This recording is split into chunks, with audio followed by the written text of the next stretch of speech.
Atin namang alamin ang latest sa sitwasyon ng kalakalan sa Baratillo sa Dagupan City ngayong nalalapit na ang holiday season. Makibalita tayo live kay Sandy Salvacio. Sandy?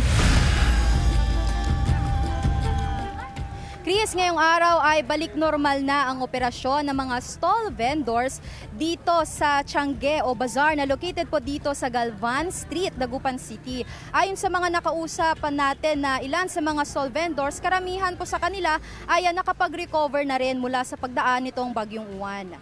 Ayon sa lokal na pamahalaan ay patuloy pa rin ang monitoring na isinasagawa nila dito sa Tiangge para siguraduhin na nasa maayos na sitwasyon ang mga mamimili, gayon din po yung ating mga stall vendors. Maliban dyan ay araw-araw din daw na may nag-iikot dito ng mga kawani ng Dagupan City Police Office maging sa food strip nga na located dito sa Zamora Street, hindi kalayuan dito sa Baratillo. Tinututukan kasi ng pulisya ang mga nananamantalang kawatan dito. Kanina nga, Chris, may nakausap tayo sa mga nagbebenta at kamakailan lang daw ay may nahuling mga grupo ng kabataan ng mga otoridad dahil sa pagnanakaw ng mga paninda.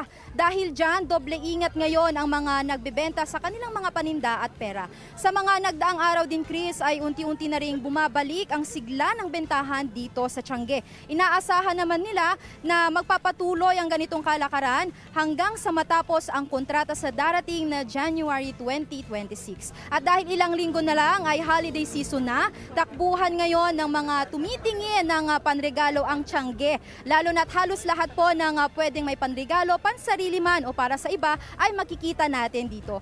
Hindi rin magtataas ng presyo ang mga nagbebenta at tinitiyak naman nila na lahat ng mga nandito na inyong makikita ay swak sa budget ng mga consumer. Muli nagpaalala po ang lokal na pamahalaan sa ating mga kababayan, lalo na yung mga bibisita o bibili po dito sa Tiangge. Lagi po tayong maging alisto at maging mapagmatsyag sa ating paligid para po hindi tayo mabiktima nitong mga kawatan. At sa mga kasama po natin ng mga bata, todo bantay po tayo, lalo na may mga oras na dagsaan po dito sa Tiangge. Yan muna ang mga latest na balita mula rito sa Baratillo. Balik sa iyo, Chris. Maraming salamat, Sandy Salvacio.